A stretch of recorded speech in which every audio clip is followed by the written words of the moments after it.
super mauna na siya Jewel ang kani. Apil na siya, apil na siya.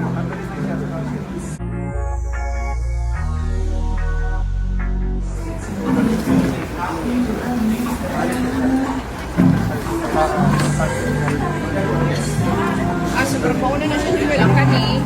Apil na siya, apil na siya. Pagkasi niya to.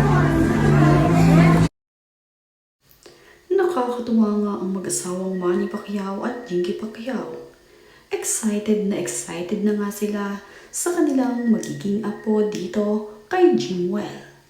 Ipinag-shopping nga nila ang kanilang anak at ibinili ng stroller ang kanilang magiging apo dito.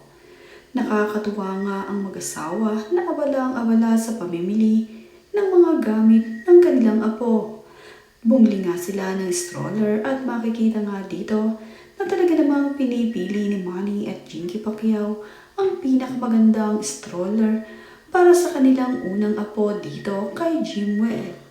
Ito namang si Jimwell ay talaga namang tinitignan ding mabuti ang binibili ng kanilang mami at na-check na ito ay magugustuhan ng kanilang unang apo. Nakakatuwa nga ang masayang bonding ng kanilang pamilya at sa kauna-unahan niyang pagkakataon ay sama-sama silang namimili at nagsha-shopping para dito sa kanilang unang apo na si Clara. Hindi pa man nga lumalabas ang kanilang unang apo dito kay Jimwell ay napakarami ng binibili ni Manny at Jinky para sa kanya. Bumibili nga rin ng nagagandahang mga onisi itong si Manny at Jinky para sa kanilang apo. At panay pink naman ang kanilang pinipili dahil babae nga ang kanilang unang apo dito kay Jimwell at Carolina.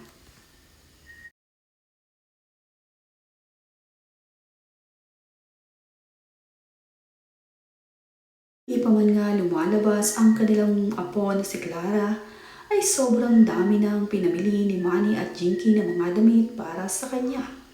Sobrang spoil na nga agad ang kanilang apo dito kay Jimwell.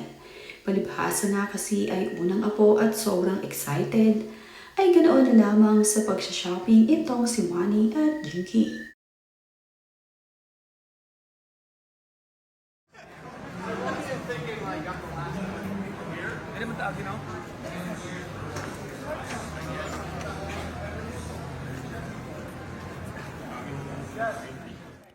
After naman nga nilang mamili at pag-uwi sa bahay ay ganito ang eksena ni na Jinky Pacquiao at ng kanyang anak. Masaya nga silang nagkukwentuhan sa kanilang mga isyanyaping at excited na nga ang mag-ina sa magiging apo ni Jinky at Manny. Mayroon din silang take-out na pagkain na inuwi sa kanilang bahay. At habang nandito nga sa Los Angeles itong si Manny at Jinky, ay talaga namang sinasabayan nila ng pamamasyal ang kanilang pamamalagi dito. At habang hindi pa nga nanganganak itong si Carolina, ay sinusulit na nila ang araw na sila ay nakakalabas dahil paglabas ng kanilang apo ay magiging busy itong si Jinky at Manny para tulungang mag-alaga ang kanilang anak na si Jimwell.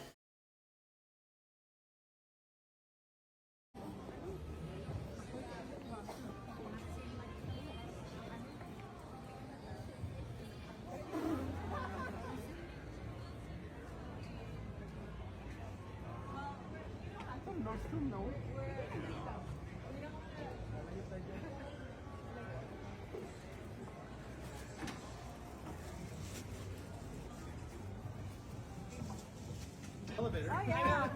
I was like, is this Nanny? Oh my God. Thank you very much. Thank you guys. Spotted nga rin itong si Manny at Jinky habang nagpapahinga. Makikita nga na sweet itong si Manny at mayroon nga mga larawan at bidyong ipinapakita dito sa kanyang asawa. Habang ipinapakita naman ni Jinky ang ilan sa mga larawan sa kanyang cellphone, ay bigla naman siyang hinalikan ng kanyang asawang si Manny. Asa man ka? Nag-drive din ka nun? Nasi ko ano?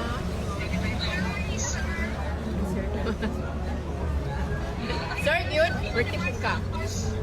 Sasha? Oh, yes. Honey. Mom. Tuwing umaga naman nga ay nakaredy itong si Jinky Pacquiao upang mag-exercise. Araw-araw nga ay nag-walking itong si Jinky kasama ang kanilang mga kasama dito sa Los Angeles. Kaya naman kahit nasa ibang bansa itong si Jinky ay nakapag-e-exercise din ito. Kinakarir nga nitong si Jinky araw-araw ang paglalakad. Hindi naman siya maiinip dahil marami naman silang kasama na naglalakad sa umaga. Sinasamahan naman nga siya ng kanyang mga kaibigan dito sa Los Angeles at ng kanilang ilan sa mga kasama na lumipad patungong US. Sama-sama nga sila na pumupunta sa napakagandang lugar kung saan nga magandang lumakad. Magandang nga lumakad dito sa ibang bansa dahil hindi gaya ng Pilipinas na mausok. Dito nga ay napakaganda ng iyong lalakaran at makikita mo nga na mapuno rin sa lugar kung saan naglalakad itong sina Manny at Jinky.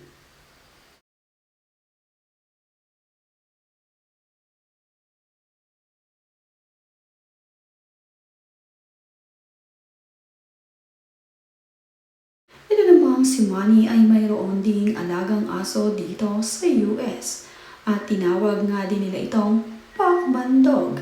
Araw-araw nga ay nakakasama ni Manny sa kanyang pag-e-exercise itong si Pacman Dog.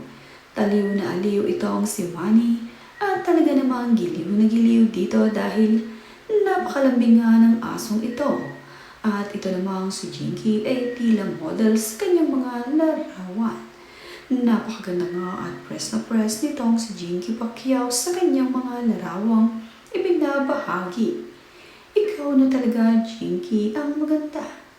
Kung tutuusin nga ay pwedeng-pwede kang maging model ng mga beauty products dahil sa ganda mo nga at talaga namang sa ganda ng iyong mga style ay pwedeng-pwede kang maging modelo. Napakaganda nga ng isang Jinky Pacquiao.